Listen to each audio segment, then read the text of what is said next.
ಎಷ್ಟು ಪಾರ್ ಜನರೇಷನ್ ಆಗಿದೆ, ಎಷ್ಟು ಪಾರ್ ಕ್ಲೋಸ್ ಆಗಿದೆ, ಆಲ್ರೆಡಿ ಎಷ್ಟು ಪಾರ್ ರನ್ನಿಂಗ್ ಇದೆ, ಈ ರೀತಿ ನಿಮ್ಗೆ ತೋರಿಸುತ್ತೆ.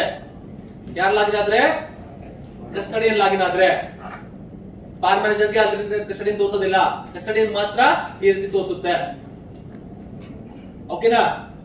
ಈಗ ನಾವು ಯಾರು ಲಾಗಿನ್ ಆಗಿದೀವಿ, ನೀವು ತಿಳ್ಕೋಬೇಕಾದೇನಂತ, ಪಾರ್ ಮ್ಯಾನೇಜರ್ ಲಾಗಿನ್ ಆಗಿದೀವಿ ತಿಳ್ಕೋಣ.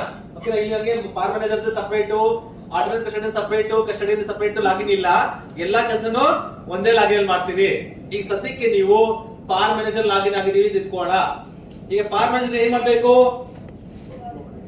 ಫಸ್ಟ್ ಕೆಲಸ ಏನ್ ಮಾಡಿದ್ರು ಅವರು, ಇಮೇಲ್ ಕ್ರಿಯೇಟ್ ಮಾಡ್ಕೊಟ್ರು ಎಲ್ಲರೂ. ನೆಕ್ಸ್ಟ್ ಏನ್ ಮಾಡಿದ್ರು, ಈ ಫೈಲ್ ಡೇಟಾನ ಆಡ್ ಮಾಡ್ತಿದ್ರು.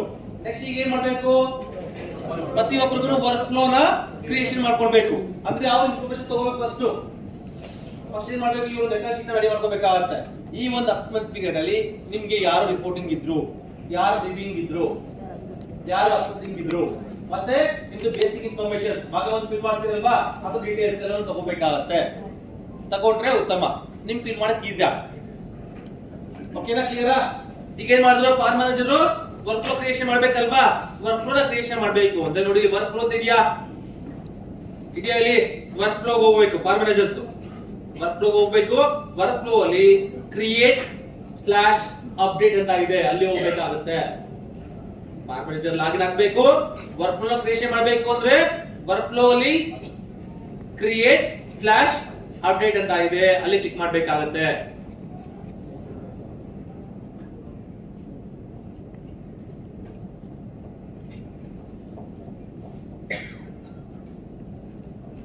ಓಕೆನಾ? ನೋಡಿ ಇಲ್ಲಿ ಕ್ರಿಯೇಟ್ ಸ್ಲಾಶ್ ಅಪ್ಡೇಟ್ ಮೇಲೆ ಕ್ಲಿಕ್ ಮಾಡ್ತೀನಿ.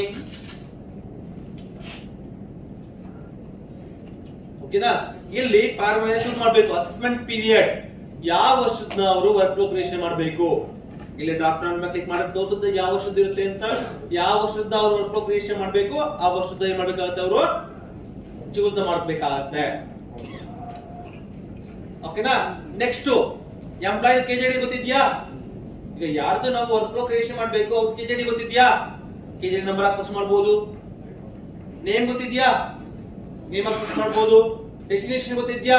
ಡೆಸ್ಟಿನೇಷನ್ ಆಕ್ಸೆಸ್ ಸರ್ಚ್ ಮಾಡಬಹುದು. ಮೇಲ್ ಐಡಿ ಗೊತ್ತಿದ್ಯಾ? ಮೇಲ್ ಐಡಿ ಆಕ್ಸೆಸ್ ಮಾಡಬಹುದು. ಇಲ್ಲ ನನಗೆ ಇದುವರೆಗೂ ಯಾರ ಕ್ರಿಯೇಟ್ ಆಗಿಲ್ಲ ಅವ್ರು ನೋಡ್ಬೇಕು ಅಂದ್ರೆ ಇಲ್ಲಿ ಇನ್ ಪ್ರೋಸೆಸ್, ಕಂಪ್ಲೀಷನ್, ರಿಪ್ರೆಸೆಂಟೇಷನ್ ಅನ್ಚೆಕ್ ಮಾಡಿ ನೋಡಿ. ನಾಟ್ ಸೆಲೆಕ್ಟೆಡ್ ಅಂತ ಇದೆಯಲ್ವಾ, ಅದನ್ನ ಚೆಕ್ ಮಾಡಿ ಏನ್ ಮಾಡ್ತೀನಿ, ಸರ್ಚ್ ಮಾಡ್ತೀನಿ. ಸರ್ಚ್ ಮಾಡಿದಾಗ ಈಗ ಯಾರ್ಯಾರ್ದು ವರ್ಕ್ ಫ್ಲೋ ಕ್ರಿಯೇಷನ್ ಆಗಿಲ್ಲ ಅವ್ರ ಡೀಟೇಲ್ಸ್ ಎಲ್ಲ ಬರುತ್ತೆ ಇಲ್ಲಿ ನೋಡಿ. ಬಂತಾ ಎಲ್ಲರದು? ಓಕೆನಾ? ಇಲ್ಲಿ ಇವರು ಯಾರ್ದು ಮಾಡ್ಬೇಕು, ಬೇಕಾದ್ರೆ ಇಲ್ಲಿ ನೇಮ್ ಹಾಕಿ ಸರ್ಚ್ ಮಾಡ್ಕೋಬಹುದು. ಇಲ್ಲಿ ಬಂದಾದ್ಮೇಲೆ ಇಲ್ಲೂ ಸಹ ನೇಮ್ ಹಾಕಿ ಸರ್ಚ್ ಮಾಡ್ಕೋಬಹುದು. ಇಲ್ಲ ಇಲ್ಲೇ ಕಾಣಿಸಿದ್ದಾರೆ ಅಂದ್ರೆ ಯಾರು ವರ್ಕ್ ಫ್ಲೋ ಮಾಡ್ಬೇಕು ಅವ್ರ ಹೆಸರು ಮುಂದ್ಗಡೆ ಕ್ರಿಯೇಟ್ ವರ್ಕ್ ಫ್ಲೋ ಅಂತ ಇರುತ್ತೆ, ಅದ್ರ ಮೇಲೆ ಕ್ಲಿಕ್ ಮಾಡ್ಬೇಕಾಗತ್ತೆ. ಸ್ಟೆಪ್ಸ್ ನ ಬರ್ಕೊಳ್ಳಿ. ಓಕೆನಾ? ಕ್ಲಿಯರಾ? ಈ ಒಂದು ಪೇಜ್ ಬರ್ಬೇಕು. ಏನ್ ಮಾಡ್ಬೇಕು, ಪಾರ್ ಮ್ಯಾನೇಜರ್ ಲಾಗಿನ್ ಆಗಿ ವರ್ಕ್ ಫ್ಲೋ ಮೇಲೆ ಕ್ಲಿಕ್ ಮಾಡಬೇಕು. ಕ್ರಿಯೇಟರ್ ಅಪ್ಡೇಟ್ ಅಸೆಸ್ಮೆಂಟ್ ಸಿಎ ತಗೋಬೇಕು. ಅಲ್ಲಿ ನೇಮ್ ಆಕ್ಸೆಸ್ ಮಾಡಬಹುದು, ಕೆಜಿಡಿ ನಂಬರ್ ಆಕ್ಸೆಸ್ ಮಾಡಬಹುದು, ಅಥವಾ ಯಾರ್ಯಾರ್ದಾಗಿಲ್ಲ ಹಾಕ್ಬೇಕಾದ್ರೂ ಸರ್ಚ್ ಮಾಡಬಹುದು. ಸರ್ಚ್ ಮಾಡಿದ್ರೆ ಈ ಸ್ಕ್ರೀನ್ ಬರುತ್ತೆ. ಇಲ್ಲಿ ನೀವು ಯಾವ ಒಂದು ಆಫೀಸರ್ದು ವರ್ಕ್ ಫ್ಲೋ ಕ್ರಿಯೇಷನ್ ಮಾಡಬೇಕು ಅವರ ಹೆಸರು ಮುಂದ್ಗಡೆ ಕ್ರಿಯೇಟ್ ವರ್ಕ್ ಫ್ಲೋ ಮೇಲೆ ಕ್ಲಿಕ್ ಮಾಡಬೇಕಾಗುತ್ತೆ. ಕ್ಲಿಕ್ ಮಾಡಲ್ಲ, ನಾನು ಇಲ್ಲಿ ಯೂಸರ್ 204 ಅಂತ ಇದೆ. ಓಕೆ, ನಿಮ್ಮಲ್ಲಿ ಅಲ್ಲಿ ಲೈವ್ ಏನಾಗುತ್ತೆ, ಆಫೀಸರ್ ನೇಮ್ ಬರುತ್ತೆ. ಓಕೆನಾ? ಇಲ್ಲಿ ಯೂಸರ್ 204 ಅಂತ ಇದೆ. ಅವ್ರದ್ದು ನಾನು ವರ್ಕ್ ಫ್ಲೋ ಕ್ರಿಯೇಷನ್ ಮಾಡಬೇಕು ಅಂದ್ರೆ ಅವ್ರ ಹೆಸರು ಮುಂದ್ಗಡೆ ಕ್ರಿಯೇಟ್ ವರ್ಕ್ ಫ್ಲೋ ಮೇಲೆ ಕ್ಲಿಕ್ ಮಾಡ್ತೀನಿ. ನೋಡಿ, ಕ್ರಿಯೇಟ್ ವರ್ಕ್ ಫ್ಲೋ ಮೇಲೆ ಕ್ಲಿಕ್ ಮಾಡ್ತೀನಿ.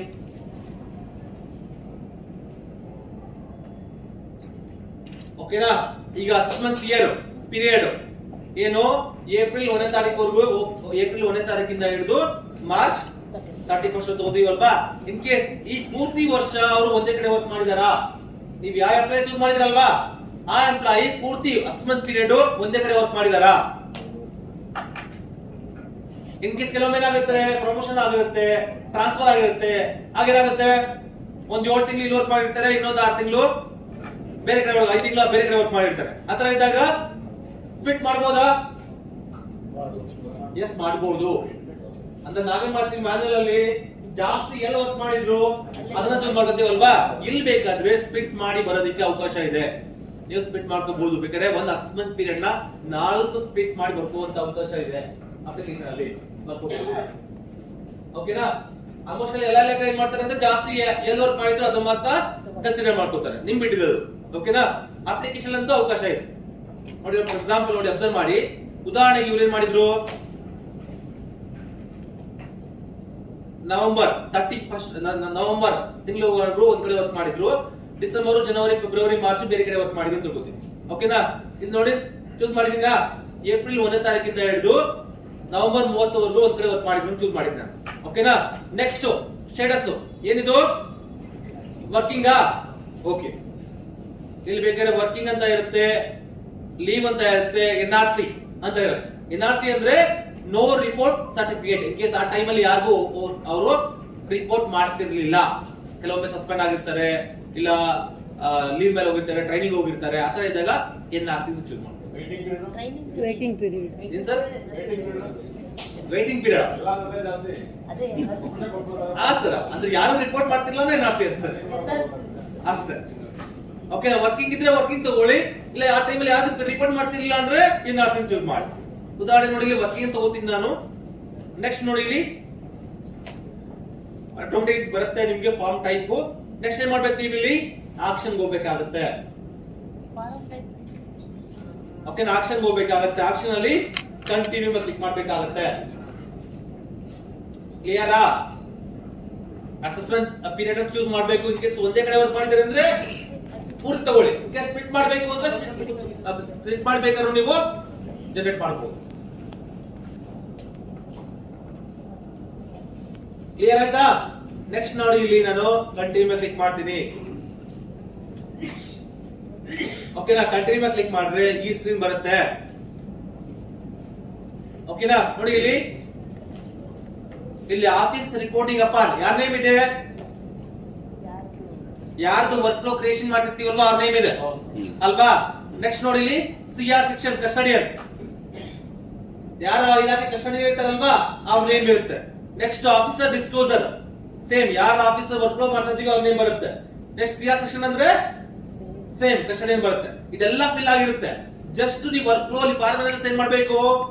ಆ ಒಂದು ಅಸೆಸ್ಮೆಂಟ್ ಇಯರ್ ಅಲ್ಲಿ ಅವ್ರಿಗೆ ರಿಪೋರ್ಟಿಂಗ್ ಆಫೀಸರ್ ಯಾರಿದ್ರು, ರಿವ್ಯೂಯಿಂಗ್ ಆಫೀಸರ್ ಯಾರಿದ್ರು, ಅಕ್ಸೆಪ್ಟಿಂಗ್ ಆಫೀಸರ್ ಯಾರಿದ್ರು, ಈ ಮೂರನ್ನ ಮಾತ್ರ ಫಿಲ್ ಮಾಡ್ಬೇಕಾಗುತ್ತೆ. ಓಕೆನಾ? ನೀವು ವರ್ಕ್ ಫ್ಲೋ ಕ್ರಿಯೇಷನ್ ಮಾಡೋಕ್ಕಿಂತ ಮುಂಚೆ ಆ ಮಾಹಿತಿ ತಗೋಬೇಕಾಗುತ್ತೆ ಪರ್ಮನೆಂಟ್. ಕ್ಲಿಯರಾ? ನೋಡಿ ಅಬ್ಸರ್ವ್ ಮಾಡಿ, ಇದು ಇಂಪಾರ್ಟೆಂಟ್ ನಿಮ್ಗೆ. ರಿಪೋರ್ಟಿಂಗ್ ಆಫೀಸರ್, ಈಗ ಉದಾಹರಣೆಗೆ ಯೂಸರ್ 204 ಅವ್ರ ರಿಪೋರ್ಟಿಂಗ್ ಆಫೀಸರ್ ಯಾರು ಅಂತ ಮಾಹಿತಿ ತಗೊಂಡಿದ್ದಾರೆ ಅಂದ್ರೆ ಆ ಮಾಹಿತಿನ ಇಲ್ಲಿ ಸೆಟ್ ಮಾಡಬೇಕು. ಅಂದ್ರೆ ನೋಡಿ ಇಲ್ಲಿ, ಈಗ ಫಾರ್ ಎಕ್ಸಾಂಪಲ್ ಈ ಒಂದು ವ್ಯಕ್ತಿ ಯಾರು 204 ಅನ್ನೋ ವ್ಯಕ್ತಿ ಗ್ರೂಪ್ C ಅಧಿಕಾರಿ ಇದ್ದಾರೆ ಅಂದ್ರೆ ಈ ಡ್ರಾಫ್ಟ್ ಲಿಸ್ಟ್ ಅಲ್ಲಿ ನಿಮಗೆ ಗ್ರೂಪ್ C ಅಧಿಕಾರಿಗಳ ಲಿಸ್ಟೇ ಬರುತ್ತೆ. ಬಟ್ ಇವ್ರು ರಿಪೋರ್ಟ್ ಮಾಡೋದು ಯಾರಿಗೆ, ಗ್ರೂಪ್ B ಅವ್ರು ರಿಪೋರ್ಟ್ ಮಾಡ್ತಾರೆ. ಅವ್ರ ನೇಮ್ ಬೇಕು ಅಂದ್ರೆ ನೀವು ಇಲ್ಲಿ ಸರ್ಚ್ ಅಂತ ಇದೆಯಲ್ವಾ, ಇಲ್ಲಿಗೆ ಹೋಗ್ಬೇಕು. ಯಾವ ಒಂದು ಗ್ರೇಡ್ ಅಧಿಕಾರಿಗಳನ್ನ ನೀವು ಚೂಸ್ ಮಾಡಿರ್ತೀರಾ ಆ ಗ್ರೇಡ್ ಅಧಿಕಾರಿಗಳ ನೇಮೇ ಬರುತ್ತೆ ಇಲ್ಲಿ. ಇಲ್ಲ ಇವ್ರು ಬೇರೆ ಗ್ರೇಡ್ ಅಧಿಕಾರಿಗಳನ್ನ ರಿಪೋರ್ಟ್ ಮಾಡ್ತಾರೆ ಅಂದ್ರೆ ನೀವೇನ್ ಮಾಡ್ಬೇಕು, ಸರ್ಚ್ ಹೋಗ್ಬೇಕಾಗುತ್ತೆ. ನೋಡಿ ಇಲ್ಲಿ ಸರ್ಚ್ ಅಂತ ಇದೆಯಲ್ವಾ, ಇಲ್ಲಿ ಕ್ಲಿಕ್ ಮಾಡಬೇಕು. ನೋಡಿ ಇಲ್ಲಿ ಕ್ಲಿಕ್ ಮಾಡಿದಾಗ ಇಲ್ಲಿ ನಿಮಗೆ ಥ್ರೂಔಟ್ ಇಂಡಿಯಾ ಯಾರ್ಯಾರು ಈ ಫಾರ್ ಅಪ್ಲಿಕೇಶನ್ ಬಳಸ್ತಾರೆ ಎಲ್ಲಾ ಇನ್ಫಾರ್ಮೇಶನ್ ಇರುತ್ತೆ. ಅವ್ರು ಬೇರೆ ಸ್ಟೇಟ್ ಹೋಗಬಹುದು ರಿಪೋರ್ಟಿಂಗ್ ಆಫೀಸರ್ಸ್. ನಾನು ಆಗ್ಲೇ ಹೇಳಿದೆ ಫಸ್ಟ್, ಕೆಲವು ಮ್ಯಾನ್ಯಲ್ ಮಾಡ್ಬೇಕಾದ್ರೆ ಏನಾಗುತ್ತೆ, ಟ್ರಾನ್ಸ್ಫರ್ ಆಗಿದ್ದಾರೆ ಅಂದ್ರೆ ಈಗ ಬೇರೆ ಸ್ಟೇಟ್ ಹೋಗಿದ್ದಾರೆ ಅಂದ್ರೆ ಅಲ್ಲವೇ ಅದನ್ನ ಬೇಕಾದ್ರೆ ಇಲ್ಲಿ ಸೆಟ್ ಮಾಡ್ಕೋಬಹುದು ನಾವು. ಉದಾಹರಣೆ ನೋಡಿ ಇಲ್ಲಿ, ಈಗ ಇವರು ಒಂದು ರಿಪೋರ್ಟಿಂಗ್ ಆಫೀಸರ್ KJD ನಂಬರ್ ಗೊತ್ತಿದ್ಯಾ, KJD ನಂಬರ್ ಸರ್ಚ್ ಮಾಡಬಹುದು, ನೇಮ್ ಸರ್ಚ್ ಮಾಡಬಹುದು, ಡೆಸ್ಟಿನೇಷನ್ ಸರ್ಚ್ ಮಾಡಬಹುದು, ಇಲ್ಲ ಅಂದ್ರೆ ಸರ್ವಿಸ್ ಕೋಡ್ ಹಾಕ್ಬೇಕಾದ್ರೂ ಸರ್ಚ್ ಮಾಡ್ಕೋಬಹುದು. ಉದಾಹರಣೆ ನೋಡಿ ಇಲ್ಲಿ ಫಾರ್ ಎಕ್ಸಾಂಪಲ್ IAS ಚೂಸ್ ಮಾಡಿ. ಓಕೆನಾ? IAS ಚೂಸ್ ಮಾಡಿ ಸರ್ಚ್ ಮಾಡಿದ್ರೆ ಈಗ ಥ್ರೂಔಟ್ ಇಂಡಿಯಾ ಎಷ್ಟು ಜನ IAS ಆಫೀಸರ್ ಇದ್ದಾರೆ ಎಲ್ಲಾ ಲಿಸ್ಟ್ ಬಂದ್ಬಿಡುತ್ತೆ. ಇಲ್ಲಿ ಇವ್ರು ರಿಪೋರ್ಟಿಂಗ್ ಆಫೀಸರ್ ಯಾರು ಇಲ್ಲಿ ಬೇಕಾದ್ರೆ ನೀವು ಸರ್ಚ್ ಮಾಡ್ಕೋಬಹುದು. ಇಲ್ಲ ಇಲ್ಲೇ ಕಾಣಿಸ್ತಿದ್ದಾರೆ ಅಂದ್ರೆ ಜಸ್ಟ್ ಅವ್ರ ನೇಮ್ ಇರುತ್ತಲ್ವಾ, ಅವ್ರ ನೇಮ್ ಮೇಲೆ ಕ್ಲಿಕ್ ಮಾಡಿದ್ರೆ ಸಾಕು, ಆ ನೇಮ್ ಹೋಗಲ್ಲಿ ಕುತ್ಕೊಳ್ಳುತ್ತೆ. ಏನ್ ಸರ್ ತೋರಿಸ್ಬೇಕಾ? ಈಗ ಸರ್ ಇಲ್ಲಿ ಬರುತ್ತೆ ನಿಮಗೆ ಸರ್ವಿಸ್ ಕೋಡ್ ಹಾಕೊಂಡ್ರೆ ಆಟೋಮೆಟಿಕ್ ಬಂದ್ಬಿಡುತ್ತೆ ಅಲ್ಲಿ. ಗ್ರೂಪ್ ಎ ಅಧಿಕಾರಿ ಅಂದ್ರೆ group A, WRD group A ಅಧಿಕಾರಿ ಅಂದ್ರೆ ಗ್ರೂಪ್ ಅಧಿಕಾರಿ ಚೂಸ್ ಮಾಡಿದ ತಕ್ಷಣ ಆಟೋಮೆಟಿಕ್ ಆಗಿ ಎಷ್ಟು ಜನ ಇದ್ದಾರೆ ಗ್ರೂಪ್ ಎ ಅಧಿಕಾರಿಗಳು ಎಲ್ಲಾ ನೇಮ್ ಬಂದ್ಬಿಡುತ್ತೆ. ಅಲ್ಲಿ ಮಾಡ್ಬೇಕು ನೀವು ಅವ್ರ ನೇಮ್ ಹತ್ರ ಕ್ಲಿಕ್ ಮಾಡಿದ್ರೆ ಸಾಕು, ಅಲ್ಲಿ ಬಂದು ನಿಮ್ಗೆ ಅಲ್ಲಿ ಕೂತ್ಕೋತಾರೆ ಅವರು. ಕ್ಲಿಯರಾ? ನೋಡಿ ಫಾರ್ ಎಕ್ಸಾಂಪಲ್ ಅದೇ ರೀತಿ ನೋಡಿ ಇಲ್ಲಿ ರಿವ್ಯೂಯಿಂಗ್ ಅಥಾರಿಟಿ. ಓಕೆನಾ? ಇವ್ರನ್ನ ಚೂಸ್ ಮಾಡ್ಬೇಕು ಅಂದ್ರೆ ಮತ್ತೆ ಏನ್ ಮಾಡ್ಬೇಕು? ಸರ್ಚ್ ಹೋಗ್ಬೇಕು. ಇಲ್ಲಿ ಅವ್ರ ಕೆಜಿ ನಂಬರ್ ಗೊತ್ತಿದ್ಯಾ? ಕೆಜಿ ನಂಬರ್ ಸರ್ಚ್ ಮಾಡಿ. ನೇಮ್ ಗೊತ್ತಿದ್ಯಾ? ನೇಮ್ ಸರ್ಚ್ ಮಾಡಿ. ಅಥವಾ ಸರ್ವಿಸ್ ಕೋಡ್. ಈಗ WRD ಗ್ರೂಪ್ ಎ ಅಧಿಕಾರಿಗಳು ಆಡ್ ಆಗಿದೆ ಅಂದ್ರೆ ನೋಡಿ ಇಲ್ಲಿ ಇದೆಯಾ ಒಂದು ಡಿಪಾರ್ಟ್ಮೆಂಟ್ ಅದೇ ನಿಮಗೆ ತೋರಿಸುತ್ತೆ. ಇಲ್ಲಿ ಗ್ರೂಪ್ ಎ ಅಧಿಕಾರಿ ಚೂಸ್ ಮಾಡಿದ ತಕ್ಷಣ ಸರ್ಚ್ ಮಾಡಿದ್ರೆ ನಿಮ್ಮ ಇಲಾಖೆಯ ಆ ಒಂದು ಇಲಾಖೆ ಯಾವ ಇಲಾಖೆ ಚೂಸ್ ಮಾಡಿದಿರಲ್ವಾ ಆ ಇಲಾಖೆಯ ಗ್ರೂಪ್ ಎ ಅಧಿಕಾರಿಗಳು ಯಾರು ಇದ್ದಾರೆ ಎಲ್ಲಾರ ನೇಮ್ ಹೋಗ್ಬಿಡುತ್ತೆ. ಇಲ್ಲಿ ನಿಮ್ಗೆ ರಿಪೋರ್ಟ್ ರಿವ್ಯೂಯಿಂಗ್ ಆಫೀಸರ್ ಯಾರಿದ್ದಾರೆ ಅವ್ರ ನೇಮ್ ಅಂತ ಏನ್ ಮಾಡ್ಬೇಕು? ನೀವು ಕ್ಲಿಕ್ ಮಾಡ್ಬೇಕಾಗತ್ತೆ. ಕ್ಲಿಕ್ ಮಾಡಿದ್ರೆ ಆಟೋಮೆಟಿಕ್ ಆಗಿ ಅವ್ರ ನೇಮ್ ಬಂದಲ್ಲಿ ಕೂತ್ಕೊಳ್ಳುತ್ತೆ. ಅದೇ ರೀತಿ ರಿಪೋರ್ಟಿಂಗ್ ಯಾರು, ರಿವ್ಯೂಯಿಂಗ್ ಯಾರು, ಅಕ್ಸೆಪ್ಟಿಂಗ್ ಯಾರು ಅಂತ ನೀವು ವರ್ಕ್ ಫಾರ್ಮಲಿಸ್ಟ್ ಯಾರು ಇರ್ತಾರೆ ಅವರು ವರ್ಕ್ ಫ್ಲೋ ನ ಸೆಟ್ ಮಾಡ್ಬೇಕಾಗತ್ತೆ. ಕ್ಲಿಯರ್ ಆಯ್ತಾ? ಯಾರ ಡೌಟ್ಸ್ ಇದೆಯಾ? ಮಾಡ್ಬೇಕಾದ್ರೆ ಬರುತ್ತೆ ಸರ್, ಈಗೇನು ಬರೋದಿಲ್ಲ ಅಲ್ವಾ? ಅದು ಕಾನೂನು, ಅದು ಬರ್ಬೇಕು ನಿಮ್ಗೆ ಡೌಟ್ಸ್.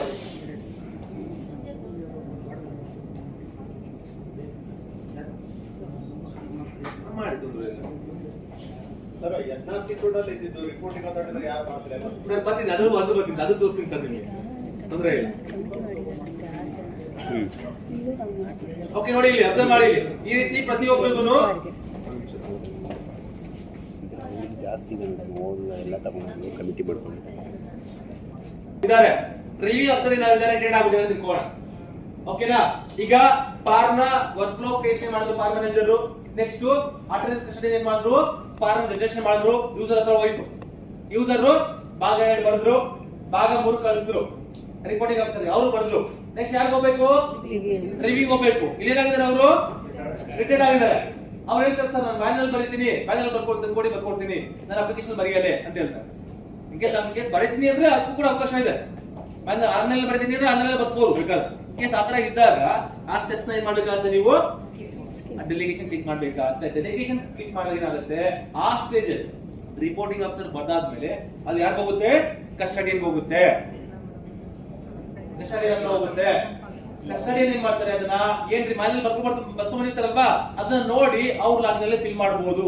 ಅದನ್ನ ಸ್ಕ್ಯಾನ್ ಮಾಡಿ ಅಪ್ಲೋಡ್ ಮಾಡೋದಕ್ಕೆ ಅವಕಾಶ ಇದೆ ಅಪ್ಲಿಕೇಶನ್ ಅಲ್ಲಿ. ಕ್ಲಿಯರಾ? ಕ್ಲಿಯರ್ ಇದೆ ಸರ್ ನಿಮಗೆ? ಓಕೆ ನೆಕ್ಸ್ಟ್ ಅವ್ರು ಬರ್ದ್ರು, ಯಾರು ರಿವ್ಯೂಯಿಂಗ್ ಬರ್ದ್ರು. ನೆಕ್ಸ್ಟ್ ವಾಪಸ್ ಎಲ್ಲಿ ಬರುತ್ತೆ? ಮತ್ತೆ ಅಕ್ಸೆಪ್ಟಿಂಗ್ ಬರುತ್ತೆ. ಮತ್ತೆ ಕಂಟಿನ್ಯೂ ಆಗಿ ಹೋಗ್ತಾರೆ. ಕಸ್ಟೋಡಿಯನ್ ಹೋಗಿದ್ದು ತಿರುಗಿ ವಾಪಸ್ ಅಕ್ಸೆಪ್ಟಿಂಗ್ ಬರುತ್ತೆ. ಹೌದು ಮೇಡಮ್. ಯಾವ ಸ್ಟೆಪ್ ಅಲ್ಲಿ ಡೆಲಿಗೇಷನ್ ಕೊಟ್ಟಿದ್ರೆ ಆ ಸ್ಟೆಪ್ ಮಾತ್ರ ಅವ್ರ ಹತ್ರ ಹೋಗುತ್ತೆ. ತಿರುಗಿ ವಾಪಸ್ ಇವ್ರಿಗೆ ಬರುತ್ತೆ. ಮತ್ತೆ ನೆಕ್ಸ್ಟ್ ಪ್ರೊಸೀಜರ್ ನೆಕ್ಸ್ಟ್ ಯಾರು ಇರ್ತಾರೆ ಅವ್ರ ಹತ್ರ ಹೋಗುತ್ತೆ. ಈಗ ರಿಟೈರ್ಡ್ ಆದ್ಮೇಲೆ ಅವ್ರಿಗೆ ಆಪ್ಷನ್ ಇದೆ ಸರ್. ಇಲ್ಲಿ ಸದ್ಯಕ್ಕೆ ಏನಂದ್ರೆ 3 ಮಂತ್ಸ್ ಅವಕಾಶ ಕೊಟ್ಟಿದ್ದಾರೆ ಸರ್. ನೇರವಾಗಿ ಆಕ್ಟಿವಿಟೀಸ್ ಮಾಡ್ಕೊಡ್ತೀವಿ ರಿಟೈರ್ಡ್ ಆಗಿದ್ದಾರೆ ಅಂತ. ಇನ್ ಕೇಸ್ ಅದಾದ್ರೂ ಯೂಸ್ ಮಾಡ್ಕೊಂಡಿಲ್ಲ ಅಂದ್ರೆ ಇಲ್ಲ ನಾನು ಆನ್ಲೈನ್ ಬರ್ತೀನಿ ಅಂದ್ರೆ ಮತ್ತೆ ನಾವು ಬೇರೆ ಆಕ್ಟಿವಿಟಿ ಮಾಡ್ಕೊಡ್ತೀವಿ. ಏನಾಗುತ್ತೆ ಅಪ್ಲಿಕೇಶನ್ ಅಲ್ಲಿ ರಿಟೈರ್ಡ್ ಆದ ತಕ್ಷಣ ಬೇರೆ ಇನ್ಆಕ್ಟಿವ್ ಆಗ್ಬಿಡುತ್ತೆ. ಅವ್ರು ಆಗೋದಕ್ಕೆ ಆಗೋದಿಲ್ಲ. ಈಗ ನೀವು ನನಗೆ ಪಾರ್ ಎಷ್ಟೊಂದು ಇದೆ, ನನ್ನ ಪಾರ್ ಬೇಕು, ನನಗೆ ಅವಕಾಶ ಕೊಡಿ ಅಂದ್ರೆ ನಾವು ಆಕ್ಟಿವೇಟ್ ಮಾಡ್ಕೊಡ್ತೀವಿ. ಅಲ್ಲಿಂದ ಮತ್ತೆ ಗೈಡ್ ಆಗ್ತಾರೆ. ಸೇಮ್ ಅವ್ರಾಗಲೇ ಡೆಲಿಗೇಷನ್ ಕೊಡ್ಬೇಕಾಗುತ್ತೆ. ಯಾವ ಸ್ಟೇಜ್ ಅಲ್ಲಿ ಬೇಕಾದ್ರೂ ಡೆಲಿಗೇಷನ್ ಕೊಡ್ಬೋದು ನೀವು. ರಿಪೋರ್ಟಿಂಗ್ ಇರ್ಬೋದು, ರಿವ್ಯೂಯಿಂಗ್ ಇರ್ಬೋದು, ಅಕ್ಸೆಪ್ಟಿಂಗ್ ಇರ್ಬೋದು. ಯಾವ ಸ್ಟೇಜ್ ಅಲ್ಲಿ ಇಲ್ಲ ಡೆಲಿಗೇಷನ್ ಕೊಟ್ಟು ಅವ್ರ ಮ್ಯಾನುವಲ್ ಏನ್ ಬರೆದಿರ್ತಾರೆ ಅದನ್ನ ಅಲ್ಲಿ ಅಪ್ಲೋಡ್ ಮಾಡ್ಬೇಕು. ಸ್ಕ್ಯಾನ್ ಮಾಡಿ ಕ್ಲಿಯರಾ? ಸರ್. ಈಗ ಆಲ್ರೆಡಿ ಪಾರ್ ಜನರೇಟ್ ಆಗಿರುತ್ತೆ. ಹಾ ಸರ್. ರಿಪೋರ್ಟಿಂಗ್ ಮ್ಯಾನೇಜರ್ ಏನಾಗಿರ್ತಾರೆ? ರಿಟೈರ್ಡ್ ಆಗಿರ್ತಾರೆ. Yes. ಆ ಟೈಮ್ ಅಲ್ಲಿ ಸರ್ ಇದೇನು ಗೊತ್ತಾ? ಈಗ ಫಾರ್ ಎಕ್ಸಾಂಪಲ್ ಈಗ ಪಾರ್ ಜನರೇಷನ್ ಆಗಿದೆ, ನಾನು ಯೂಸರ್, ನಾನು ಆಫೀಸರ್, ನನ್ನ ಹತ್ರ ಇದೆ, ನಾನು ಇನ್ನ ಕಳ್ಸಿಲ್ಲ ಅವ್ರಿಗೆ, ಯಾರಿಗೆ? ರಿಪೋರ್ಟಿಂಗ್ ಆಫೀಸರ್ಗೆ. ಆಗ ಅವಕಾಶ ಇದೆ ಯಾರಿಗೆ? ಪಾರ್ ಮ್ಯಾನೇಜರ್ಗೆ ಚೇಂಜ್ ಮಾಡೋದಕ್ಕೆ, ಡೆಲಿಗೇಷನ್ ಕೊಡೋದಕ್ಕೆ ಅವಕಾಶ ಇದೆ. ಇನ್ ಕೇಸ್ ಅವ್ರಾಗಿ ಹೊಟ್ಟೋಗಿತ್ತು, ರಿಪೋರ್ಟ್ ರಿಟೈರ್ಡ್ ಆಗ್ಬಿಟ್ಟಿದ್ದಾರೆ, ಅವ್ರ ಲಾಗಿನಲ್ಲಿ ಇದೆ ಅಂದ್ರೆ ಅದನ್ನ ನೀವು ಏನ್ ಮಾಡ್ಬೇಕಾಗತ್ತೆ? ವೆಬ್ ಡೆಸ್ಕ್ಗೆ ನಾವಾಗ ಅದನ್ನ ವಾಪಸ್ ನೀವು ಯಾರು ಇರ್ತಾರೆ ಅವ್ರಿಗೆ ಈಗ ಡೆಲಿಗೇಷನ್ ಮಾಡ್ಬೋದು. ಆ ಸ್ಟೇಜ್ ಒಂದ್ ಸ್ಟೆಪ್ ಮುಂದೆ ಅವ್ರು ಹೋಗೋಕ್ಕಿಂತ ಮುಂಚೆ ನೀವು ಮಾಡ್ಕೋಬಹುದು, ಅವಕಾಶ ಇದೆ. ಇನ್ ಕೇಸ್ ಹೋಗಿದೆ ಅಂದ್ರೆ ನೀವು ರಿಕ್ವೆಸ್ಟ್ ಮಾಡಿದ್ರೆ ಅದನ್ನ ನಾವು ರಿಮೂವ್ ಮಾಡ್ಕೊಡ್ತೀವಿ, ಡೆಲಿಗೇಷನ್ ಮಾಡ್ಕೊಡ್ತೀವಿ. ಕ್ಲಿಯರಾ? ಯಾರು ತರಲಿಲ್ಲ ಅಂದ್ರೆ ರಿಲೀವಿಂಗ್ ಅಥಾರಿಟಿಗೆ ರಿಪೋರ್ಟಿಂಗ್ ಅಥಾರಿಟಿಗೆ ಸಬ್ಮಿಟ್ ಮಾಡ್ಬೋದು ಅಂತ ಅವ್ರ ಪ್ರಶ್ನೆ ಇದೆ. ಯಾರು ಸರ್? ಅಲ್ವಾ? ರಿಟೈರ್ ಆಗಿದೆ, ಕೇಸ್ ರಿಟೈರ್ ಆಗಿದೆ. ಯಾರು? ಬರೀಲಿಲ್ಲ ರಿಪೋರ್ಟಿಂಗ್ ಆಫೀಸರ್ ಈಗ ನಮ್ಮ ರಿಪೋರ್ಟಿಂಗ್ ಆಫೀಸರ್ ರಿಟೈರ್ ಆಗಿದೆ. ಓಕೆ ಈಗ ಪಾರ್ ಜನರೇಟ್ ಆಗಿದೆ. Okay. So ಆವಾಗ ಆ ಇನ್ಸಿಡೆನ್ಸ್ ಪಾರ್ ಇಸ್ ಪೆಂಡಿಂಗ್ ವಿತ್ ಅಪ್ಲಿಕೆಂಟ್ ಹತ್ರ ಪಾರ್ ಇರುತ್ತೆ. ರಿಪೋರ್ಟಿಂಗ್ ಕಳ್ಸಕ್ಕೆ ರಿಪೋರ್ಟಿಂಗ್ ರಿಟೈರ್ಡ್. ಓಕೆ ಅವಾಗ ಏನ್ ಮಾಡ್ಬೇಕು ಅಂತ.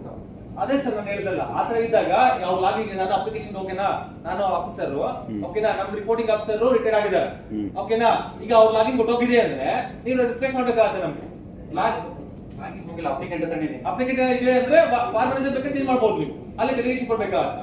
ಡೆಲಿಗೇಷನ್ ಕೊಟ್ಟಾಗ ಕಸ್ಟಡಿ ಏನ್ ಹೋಗುತ್ತೆ, ಕಸ್ಟಡಿಯನ್ನು ಅವರು ಆ ಮ್ಯಾನ್ಯಲ್ ಏನ್ ಬರ್ಕೊಂಡಿರ್ತಾರಲ್ವಾ ಅದನ್ನ ಅಪ್ಲೋಡ್ ಮಾಡ್ಬೋದು ಅಷ್ಟೇ. ಮ್ಯಾನ್ಯಲ್ ಬರಿಬೇಕಾ? ಅದು ಡಿಪಾರ್ಟ್ಮೆಂಟ್ ಎಲ್ಲಗೂ ಬರಿಬೇಕಾ? ಓಕೆನಾ, ಅವ್ರು ಏನ್ decision ತಗೊಳ್ತಾರೆ ಅದ್ರ ಮೇಲೆ depend. ಈಗ ಡೆತ್ ಆಗ್ಬಿಟ್ಟಿರ್ತಾರೆ ಸರ್, ಅವ್ರು ಮತ್ತೆ ಹೋಗ್ತಾರೆ ಸರ್, ಅದು ಆ ಒಂದು ಸಿಚುವೇಶನ್ ಅಲ್ಲಿ ಎಕ್ಸಾಮ್ ಡಿಪಾರ್ಟ್ಮೆಂಟ್ ಯಾರು ಇರ್ತಾರೆ ಅವ್ರು ಲಾಸ್ಟಿಗೆ ಹೇಳ್ತಾರೆ ಈಗ ನನ್ನ ರಜಾ ನಾವು ನೀವು ಹೇಳೋದು ನಾನು ಬರ್ದಿಟ್ಬಿಟ್ಟು ಹೊರಡ್ತೀನಿ.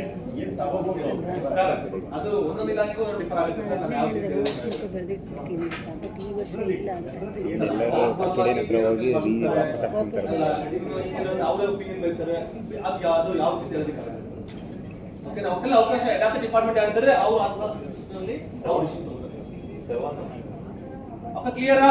ಸರ್ ರಿಪೋರ್ಟಿಂಗ್ ಅಥಾರಿಟಿ ರಿಪೋರ್ಟ್ ಮಾಡ್ಲಿಲ್ಲ ಅಂದ್ರೆ ಏನ್ ಸರ್ ರಿಪೋರ್ಟಿಂಗ್ ಅಥಾರಿಟಿ ಆ ರಿಪೋರ್ಟಿಂಗ್ ಅಥಾರಿಟಿ ಪಾರ್ಟ್ 3 ಬರೀತೀವಲ್ಲ, ಹಾ ಸರ್, ರಿಪೋರ್ಟಿಂಗ್ ಅಥಾರಿಟಿ ರಿಪೋರ್ಟಿಂಗ್ ಮಾಡಿಲ್ಲ ಅಂದ್ರೆ ಅವ್ರು ಬರೀಲಿಲ್ಲ ಅಂದ್ರೆ ಅಂದ್ರೆ ಬರೀಲ್ಲ, ಪಾರ್ಟ್ 3 ಬರೀಲಿಲ್ಲ ಅಂದ್ರೆ ಬರೆಯಲ್ಲ. ಪಾರ್ಟಿ ಬರಿಲ್ಲ ಅಂದ್ರೆ ಈಗ ಏನಾಗ್ತದೆ ಅಂದ್ರೆ, ಈಗ ನೆಕ್ಸ್ಟ್ ಒಂದು ಟೈಮ್ ಲೈನ್ ಇತ್ತು, ಇಷ್ಟು ದಿನ ಹೊನ್ನಾಮಿ ಒಬ್ಬರು ರಿಪೋರ್ಟಿಂಗ್ ಆಫೀಸರ್ ಆಗಿದ್ದೀರಾ ಅಂದ್ರೆ ನಿಮ್ ಲಾಗಿನ್ಗೆ ನಂದು ಫಾರ್ಮ್ ಅಂತ ಹೋದ್ರೆ ನಿಮ್ಗೆ ಟೈಮ್ ಲೈನ್ ಇತ್ತು, ಆ ಟೈಮ್ ಲೈನ್ ನೀವು ಬರಿಬೇಕು. ಬರಿಲ್ಲ ಅಂದ್ರೆ ಸ್ಕಿಪ್ ಮಾಡಿ ನೆಕ್ಸ್ಟ್ ಅವ್ರು ಹೋಗ್ತಿತ್ತು. ಎಕ್ಸಾಂಪಲ್ ಈಗ ನಾವು ಅಲ್ಲ ಅವ್ರು ಅಕ್ಸೆಪ್ಟ್ ಮಾಡಿಲ್ಲ, ಪಾರ್ಟ್ 3 ನ ಬರ್ದಿಲ್ಲ ಅಂತ ನೀವೇ ಹೇಳಿ. ಕೊಡ್ಬೇಕಾಗುತ್ತೆ.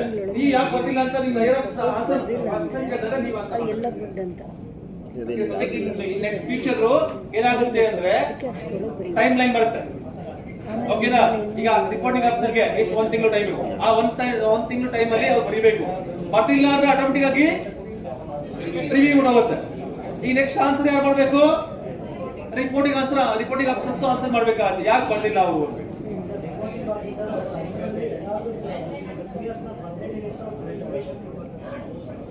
ಸರ್ ಅವ್ರು ಒಪಿನಿಯನ್ ಕೊಡ್ಬೇಕಾಗುತ್ತೆ ಅವರು.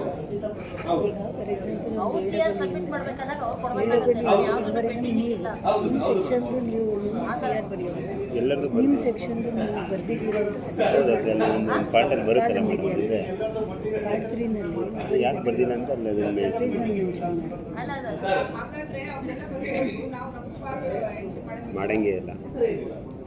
ಮತ್ತೆ ಮುಂಚೆ ಡೇಟಿಗೆ ನಾವು ಎಂದು ಬರ್ಕೊಟ್ಟಾಗಬೇಕಲ್ಲ ಇದರಲ್ಲೇನೆ. ಮತ್ತೆ ಅವರೆಲ್ಲ ಸಬ್ಮಿಟ್ ಮಾಡೋದು ನಾವು ನಾವು ಕೊಡೋದು ಬೇಡವಾ ಅಂತ ಎಲ್ಲರದ್ದು ತಗೋಬೇಕಾಗತ್ತೆ. ನೀವು ಅವ್ರ ಯಾರು ನಿಮ್ಮ ಲಾಗಿನ್ ನಿಮ್ಮ ಕೆಲಸ ಮಾಡೋದು ಬಂದಾಗ ನೀವು ಅವ್ರು ಬರೀದೇನೆ ಕರ್ಕೊಂಡ್ರೆ ಯಾಕೆ ತಪ್ಪಾಗುತ್ತೆ? ಮುಂದೆ ತಪ್ಪಾಗುತ್ತಲ್ವಾ? ಆಕ್ಚುಲಿ ನಾವು ಇದನ್ನೇ ಪ್ರತಿನಿಧಿತ್ವ ಕೊಟ್ಟರೆ ತಪ್ಪಾಗುತ್ತೆ. ಯಾರು ರಿವಿಂಗ್ ಆಫ್ಸರ್ ಯಾರು ಅಕ್ಸೆಪ್ಟಿಂಗ್ ಆಫ್ಸರ್ ಯಾರು ಕ್ಲಿಕ್ ಮಾಡ್ಬೇಕಾಗತ್ತೆ. ಡೆಲಿಗೇಷನ್ ಇದೆ ಡೆಲಿಗೇಷನ್ ಮಾಡ್ಬೋದು, ಸ್ಕಿಪ್ ಬೇಕು ಅಂದ್ರೆ ಸ್ಕಿಪ್ ನ ಬಳಕೆ ಮಾಡಬಹುದು. ಇಷ್ಟು ಇನ್ಫಾರ್ಮೇಶನ್ ಹಾಕಿ ನೀವೇ ಮಾಡ್ಬೇಕಾಗತ್ತೆ, ಇಲ್ಲಿ ಸೇವ್ ಮಾಡ್ಬೇಕಾಗತ್ತೆ. ಸೇವ್ ಮಾಡಿದ್ರೆ ಒಬ್ರದ್ದು ವರ್ಕ್ ಫ್ಲೋ ಸಕ್ಸಸ್ಫುಲ್ ಆಗಿ ಈ ರೀತಿ ಮೆಸೇಜ್ ಬರುತ್ತೆ ನಿಮಗೆ, work flow has been created successfully. ಅದೇ ರೀತಿ ಪಾರ್ ಮ್ಯಾನೇಜರ್ ಪ್ರತಿಯೊಬ್ರು ಎಂಪ್ಲಾಯಿಗೂ ಸಹ ಇದೇ ರೀತಿ ವರ್ಕ್ ಫ್ಲೋ ನ ಕ್ರಿಯೇಷನ್ ಮಾಡ್ಬೇಕಾಗತ್ತೆ. ಸರ್ ರಿಪೋರ್ಟಿಂಗ್ ಆಫೀಸರ್ ನಮ್ಮ ಹತ್ರ ನಿಗಮ ಅಂದ್ರೆ ಕೆಪಿಸಿಎಲ್ ಬಂದಿದ್ದಾರೆ. ಅವ್ರ ಎಕ್ಸಿಕ್ಯೂಟಿವ್ ಆಗ ನೀವೇನ್ ಮಾಡಿ ಸ್ಕಿಪ್ ಡೆಲಿಗೇಷನ್ ಕೊಡ್ಬೇಕಾಗತ್ತೆ, ಮ್ಯಾನ್ಯಲ್ ಬರ್ಸಿ ಅಪ್ಲೋಡ್ ಮಾಡ್ಬೇಕಾಗತ್ತೆ. ಅವ್ರಿಗೆ ಅಪ್ಲಿಕೇಶನ್ ಇಲ್ಲ ಅಲ್ವಾ, ಆ ತರ ಇದ್ದಾಗ ಸ್ಕಿಪ್ ಕೊಡ್ಬೇಕಾಗತ್ತೆ, ನಿಮ್ಗೆ ಡೆಲಿಗೇಷನ್ ಯೂಸ್ ಮಾಡ್ಬೇಕಾಗತ್ತೆ. ಕ್ಲಿಯರಾ? ನೋಡಿ ಇಲ್ಲಿ ಅಬ್ಸರ್ವ್ ಮಾಡಿ. ಇನ್ ಕೇಸ್ ನೋಡಿ ಇಲ್ಲಿ ಆಗ್ಲೇ ನಾನು ಏನ್ ಮಾಡಿದ್ದೆ, ಸ್ಪ್ಲಿಟ್ ಮಾಡಿದೆ ಅಲ್ವಾ, ಸ್ಪ್ಲಿಟ್ ಮಾಡಿದ್ರೆ ಈ ರೀತಿ ಸ್ಪ್ಲಿಟ್ ಆಗಿರುತ್ತೆ. ಈಗ ನಮ್ಗೆ 8 ಮಂತ್ಸ್ ಬರೀತಾರೆ, ಇವರು 4 ಮಂತ್ ಸ್ಪ್ಲಿಟ್ ಆಗಿದೆ ಓಕೆನಾ. ಈ 4 ಮಂತ್ ಗೆ ಇನ್ ಕೇಸ್ ಅವ್ರು ವರ್ಕಿಂಗ್ ಇದ್ರೆ ವರ್ಕಿಂಗ್ ಅಂತ ಹಾಕ್ಬೋದು, ಇಲ್ಲ ಲೀವ್ ಅಲ್ಲಿ ಇದ್ರೆ ಲೀವ್ ಅಂತ ಹಾಕ್ಬೋದು.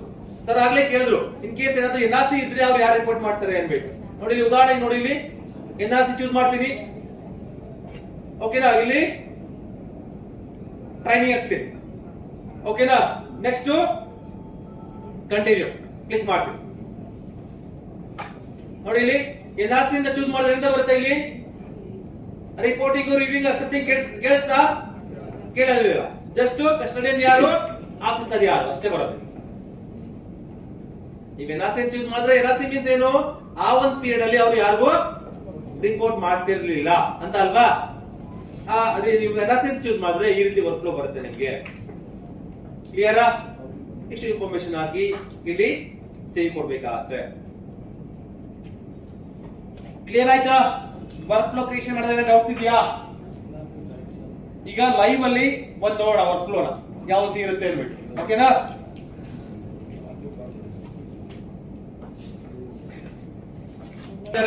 ಚೂಸ್ ಮಾಡಿದ್ಮೇಲೆ ಇಲ್ಲಿ ಕ್ರಿಯೇಟ್ ವರ್ಕ್ ಫ್ಲೋ ಅಂತ ಬಂದಲ್ವಾ. ಕ್ರಿಯೇಟ್ ವರ್ಕ್ ಫ್ಲೋ ಏನ್ ಮಾಡ್ಬೇಕು ಇಲ್ಲಿ ಅಸೆಸ್ಮೆಂಟ್ ಪೀರಿಯಡ್ ಅನ್ನು ಚೂಸ್ ಮಾಡ್ಬೇಕಾಗತ್ತೆ. ಒಂದು ವರ್ಷ ಪೂರ್ತಿ ಅವರು ಅದೇ ಆಫೀಸ್ ವರ್ಕ್ ಮಾಡಿದ್ರ ಇಲ್ಲ ಬೇರೆ ಕಡೆ ಟ್ರಾನ್ಸ್ಫರ್ ಪ್ರಮೋಷನ್ ಆಗಿದ್ರೆ ಸ್ಪ್ಲಿಟ್ ಮಾಡ್ಬೇಕಾದ್ರೆ ಮಾಡ್ಬೋದು.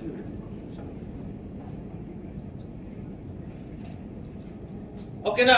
ಇಲ್ಲಿ ವರ್ಕಿಂಗ್ ಆ ಒಂದು ಅಸೆಸ್ಮೆಂಟ್ ಪೀರಿಯಡ್ ಅಲ್ಲಿ ಇವರು ವರ್ಕಿಂಗ್ ಮಾಡ್ತಿದ್ರ ಚೂಸ್ ಮಾಡ್ಬೇಕಾಗತ್ತೆ. ನೆಕ್ಸ್ಟ್ ಆಕ್ಷನ್ ಕಂಟಿನ್ಯೂ ಕ್ಲಿಕ್ ಮಾಡ್ಬೇಕು. ಕ್ಲಿಯರಾ? ಬಂತು. ಈಗ ಏನು ಓಕೆನಾ? ನೋಡಿ ಇಲ್ಲಿ ಈಗ ರಿಪೋರ್ಟಿಂಗ್ ಆಫೀಸರ್ ಚೂಸ್ ಮಾಡ್ಬೇಕಲ್ವಾ. ಚೂಸ್ ಮಾಡ್ಬೇಕು ಅಂದ್ರೆ ಇವರು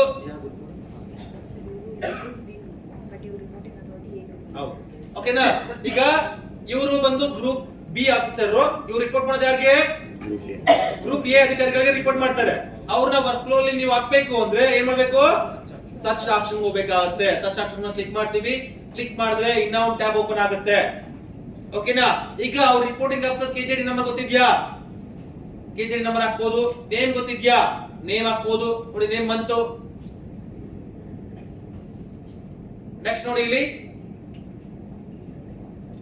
ಇಲ್ಲ ಸರ್ವಿಸ್ ಕೋಡ್ ನ ಹಾಕಿ ಬೇಕಾದ್ರೆ ಚೆಕ್ ಮಾಡ್ಕೋಬಹುದು ನಾವು.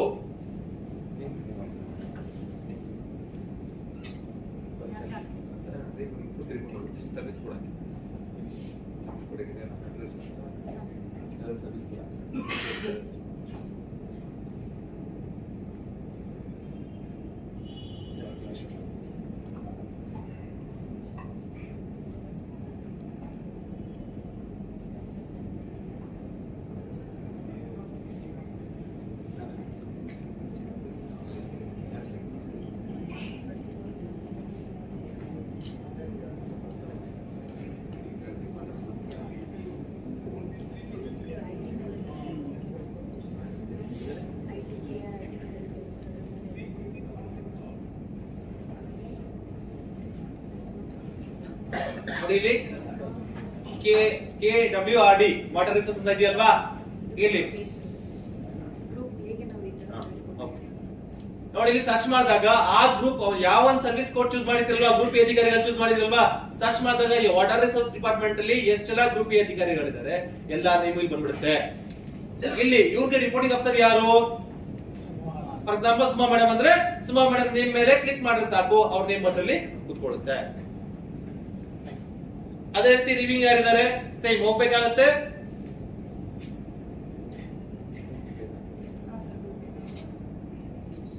ಫಸ್ಟ್ ಸರ್ಚ್ ಮಾಡಿ